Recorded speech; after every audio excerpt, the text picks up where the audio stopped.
Hello, welcome to Geneva, Switzerland. We are here to cover the 59th The Ghanaian delegation to this year's CEDAW conference in Geneva, Switzerland, which starts from 20th October to 7th November 2014, to provide concise responses to the matters raised by the committee, is led by the Honourable Minister for Gender, Children and Social Protection, Nana Oye Litur. The 59th session of the Convention on Elimination of All Forms of Discrimination Against Women, CEDAW, opens in Geneva, Switzerland, with a call on political leaders and decision-makers to strive and eliminate all forms of violations and discrimination against women in our society. During the opening ceremony, the chairperson for the Committee on Elimination of Discrimination Against Women, Nicole Ameline, adopted the provisional agenda and organizational work by the committee and the report on activities undertaken between the 58th and the 59th session of the committee. The Convention on the Elimination of All Forms of Discrimination Against Women, adopted in 1979 by the UN General Assembly, is often described as an international Bill of Rights for women. Ghana, as a signatory to CEDAW and in fulfillment of its obligation under Article 18, has given the mandate to the Ministry of Gender, Children and Social Protection to report to CEDAW. In June 2012, Ghana submitted its 6th and 7th Consolidated Periodic Report to CEDAW. After reviewing the report, the committee made some observations and raised them as a list of issues to be answered by the government of Ghana. In pursuance of this obligation, a committee first met at the Ministry's conference room to be briefed on the preparation of the report and responses Ghana is to present at the UN. The committee meets the second time at Cleaver House in Accra to fill in the gaps and validate the responses on the issues raised in the Ghana report.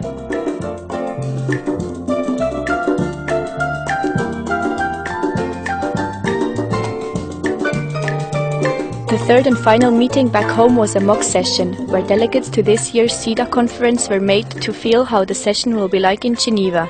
Here types of questions and responses to expect in Geneva were discussed by high-power panelists led by the Gender Minister and some members of Parliament, including experts who previously served and the current member on CEDAW committee as Ghana representatives. On 24th October 2014, Ghana then took its turn to answer questions on its 6th and 7th report presented to the CEDAW committee. It all started with a statement by the Gender Minister Nana Oye Litur, who began with Ghana's priorities of development goals: constitutional, legislative and institutional framework, restructuring of national machinery and access to justice, among others. Then followed with questions from committee members. The committee will proceed with agenda item 4, consideration of reports submitted by state parties under Article 18 of the Convention. Today the committee will consider the combined 6th and 7th periodic reports of the Republic of Ghana. Excellency, you have the floor. Thank you, Madam Chair. The chairperson of the Committee on the Elimination of All Forms of Discrimination Against Women, members of the committee, ladies and gentlemen, it is a privilege for me as leader of the Ghanaian delegation and for members of my delegation to participate in the proceedings of the 59th session of the Committee on the Elimination of Discrimination Against Women. Ghana is multi-ethnic, multilingual, and a multi-religious country. We are very proud of our diversity, and it is one of our core strengths. According to our 2010 population census, the total population of Ghana is 24.2 million, with women constituting 51.2% of the population. For the first time in the history of the Republic of Ghana, there has been an unprecedented number of appointments of women to key public offices. This has been done under the leadership of His Excellency President John Dramani Mahama. At the highest level of government, women make up 29% of cabinet ministers, 23% of deputy ministers, 16% of chief directors, and 8% of district, municipal, metropolitan chief executives. Madam Chair, high-level appointments include the Chief Justice of the Republic of Ghana, the former Speaker of Parliament, the Deputy Chief of Staff of the Office of the President, the Commissioner of Human Rights, the Chairperson of the National Commission on Civic Education, the Director General of the Ghana Prisons, the Director General of the Ghana AIDS Commission, the Controller and Accountant General, and the Government Statistician. Madam Chair, all these positions are occupied by women. The national and regional houses of chiefs have begun a process of fully integrating Queen Mothers into both houses. This indeed is very historic. They are vested with the powers and given functions under our Constitution to regulate matters of customary law and practice. 10 regional associations of paramount Queen Mothers have been created in the 10 administrative regions of Ghana. This marks a significant step in strengthening the role of Queen Mothers in national and traditional governance. The committee expressed the hope that this dialogue will be conducted in a frank and constructive spirit. I will now call upon the experts who wish to pose questions. One of the early questions was how was the government going to continue with its nice programs on the elimination of discrimination against women as donors, partners eventually in support as Ghana's economy starts to take shape? Madam Chair, presently we are transitioning in terms of our economy, and we are categorized as a lower middle income status economy. And since we are transitioning, it has implications in terms of priorities and also in terms of government spending particularly. We still rely on foreign support, and we're very grateful to the support that is given by a plethora of international organizations and through the bilateral relations with other states and other governments. Our development is tailored and fashioned by our development frameworks, which we cost. So in terms of sustainability, the government of Ghana, through its Ministry of Finance and Economic Planning, projects allocation of resources and cost interventions.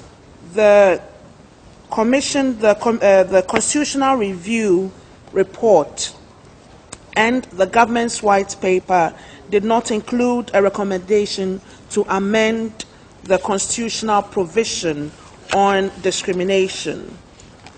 The reason is that we believe that our definition of discrimination in Article 17.3 of our Constitution it's quite comprehensive. It talks about giving different treatment to different people attributable only to their respective descriptions, and it particularly mentions gender. Madam Chair, we have, however, defined discrimination in our Affirmative Action Bill, and the bill is called the Affirmative Action Gender Equality into brackets Bill of 2014. And discrimination is defined: discrimination against women, any distinction, exclusion, or restriction made on the basis of sex that has the effect or purpose of empowering the recognition, enjoyment, or exercise by women of their human rights and fundamental freedoms in the political, economic, social, cultural, or any other field. Madam Chair, we believe that this conforms with the definition of discrimination in the CEDAW Convention. In our response to the list of issues, we've also mentioned the support from UNDP and the existence of community mediation centers. We've also provided data on the numbers of cases that are being heard and mediated upon, principally relating to women's rights, relating to children's rights, relating to maintenance and income support for families. In terms of how appointment of Queen Mothers will eliminate harmful traditional practices, Queen mothers play a very strategic role in traditional governance, in regulating and also seeing to fertility issues, reproductive health issues, gender issues in the community, issues relating to youth, and are more or less strategic gatekeepers in our traditional societies and our communities. So it is important that they are placed at a certain level where they can play that role even better. Madam Chair, in our country, we have a legal framework regulating chiefs. First, in our constitution, the position of chieftaincy is guaranteed, is legally recognized in our constitution, and then we have a statute law on chieftaincy. Our constitution recognizes queen mothers pari passu chiefs, and this is how it has been translated. But it was a big issue and challenge bringing queen mothers to the traditional national houses of chiefs, because for a very long time it had been only the male chiefs who were in the house of chiefs and who were legally recognized as such. So bringing the queen mothers is a major achievement as far as pursuing gender equality of the sexes is concerned in Ghana, and this would really help to make them participate in traditional governance issues in accordance with the Chieftaincy Act of Ghana. Visibility of the convention is very important. It's always a very big concern for our committee, and the implementation of the convention.